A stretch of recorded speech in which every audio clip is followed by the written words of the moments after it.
Hello everyone, welcome back to my YouTube channel. Today, I found something quite interesting, and I think I can make use of it for a few projects. This is a rolling shutter door motor. Yes, you heard that right, it's a motor used to operate rolling shutter doors. I'm sure most of you already know what a rolling shutter door is, but not many people have seen this particular part because it's usually hidden inside the shutter assembly itself. This is the mechanism that controls the rolling shutter, allowing it to move up and down. As you can see here, this mechanism has a main gear in the center that drives all the surrounding gears. It also comes with two limit switches. When the rolling shutter reaches either the fully open or fully closed position, these limit switches automatically stop the motor to prevent it from over-traveling. What's interesting is that most people never actually get to see this part because it's normally hidden deep inside the rolling shutter assembly. But in reality, this is the core mechanism that does all the heavy work controlling the movement of the shutter and lifting or lowering it smoothly. As you can see, quite a few parts here have already worn out over time. That's exactly why this unit ended up here in the first place and also why I was able to get it for free. But actually, the worn out parts are the components I don't really need. What I'm interested in is this heavy-duty geared motor, which is still working surprisingly well. So I came up with the idea of repurposing it to build an automatic opening and closing door. Before I start building the arm mechanism for the automatic door, I want to take a closer look at this rolling shutter motor first. So now, let's open it up together and explore what's AC.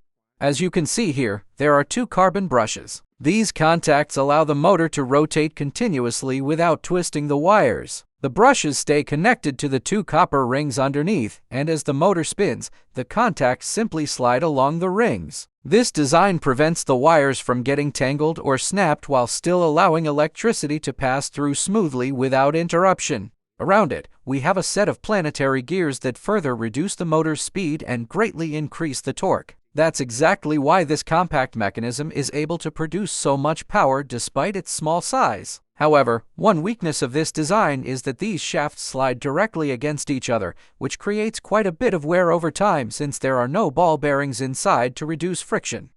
This here is the entire control circuit board of the unit. Since the main damage was caused by worn mechanical parts, broken plastic components, and faulty limit switches, the electronic board itself is still working perfectly fine. Everything is still working absolutely perfectly. Now, I'm going to build an arm mechanism for it so it can smoothly and reliably open and close a gate. Alright, and here's the actuator arm for today's project. I designed it using a threaded rod that's about 50 centimeters long. But guess what? I ran into a pretty major problem here. This threaded rod has a pitch of only 1 millimeter, which means the movement is extremely slow. To travel the full 50 centimeters distance, it takes nearly 5 minutes. Honestly, that's way too slow for a gate mechanism. It takes forever just to complete one full movement, so I'm going to upgrade it with a different threaded rod that has a much larger pitch for faster operation. And here it is, the threaded rod that took me a really long time to find. This is actually a component from a CNC machine, and the lead screw has a pitch of 20 millimeters, which is a huge upgrade compared to the previous one. What's even better is that the shaft is supported by proper bearings, so we can lubricate it with oil or grease. That means it can run much more smoothly and reliably for a long time without excessive wear. This is a custom plastic actuator arm that I designed and 3D printed. Right now, I've mounted it temporarily just to test the movement and make sure everything runs smoothly before installing it onto the actual gate. Can you guys see that? It's actually working incredibly smoothly, slow, solid, and very controlled. This kind of movement makes the gate operate much more smoothly while also giving it plenty of strength and stability. And another thing I really like is how smooth and quiet the whole system feels. The motion is consistent from start to finish, which should also help reduce wear on the mechanical parts over time. Honestly, at this point, the project is starting to come together way better than I expected. And another thing here, it is the final version of my actuator arm. It uses an 8mm stainless steel rod, combined with a special reinforced support structure that I designed specifically to handle the load more effectively. And I really like is how smooth and quiet the whole system feels. The motion is consistent from start to finish, which should also help reduce wear on the mechanical parts over time. Honestly, at this point, the project is starting to come front together section, way better I than also I added expected. a Bearing with a 12mm shaft, which helps this part operate much more smoothly and stay stable during movement. If this component is designed too thin or too weak, it can easily crack or break under the force generated while the gate is opening and closing. That's why I spent quite a bit of time reinforcing the structure to make sure it's strong enough for long-term use. There you go, you can see the entire mechanism right here. I actually spent around 3 to 4 days designing and refining this whole structure, and thankfully the result turned out really well. The system operates incredibly smoothly, the movement feels very stable, and most importantly, it doesn't produce much noise while running. Everything moves in a controlled and solid way, which makes the whole setup feel much more professional and reliable. Now I'm going to give you guys a closer look so that you can also build something like this yourself if you want to. This type of geared motor is actually pretty affordable. Even if you don't have an old rolling shutter motor lying around,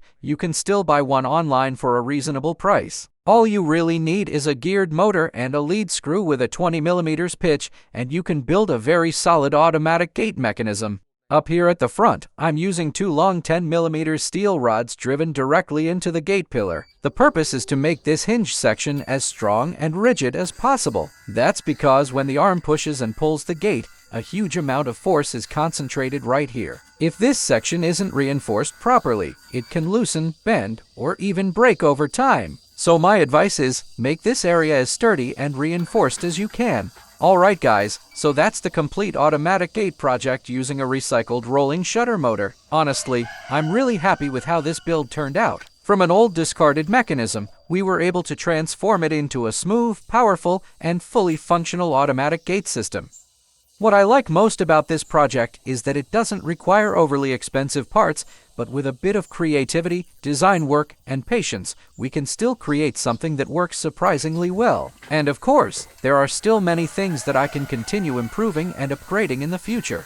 If you enjoyed this video or found it useful, don't forget to leave a like, subscribe to the channel, and share the video so I can continue making more creative DIY projects like this. Thanks so much for watching, and I'll see you guys again in the next video.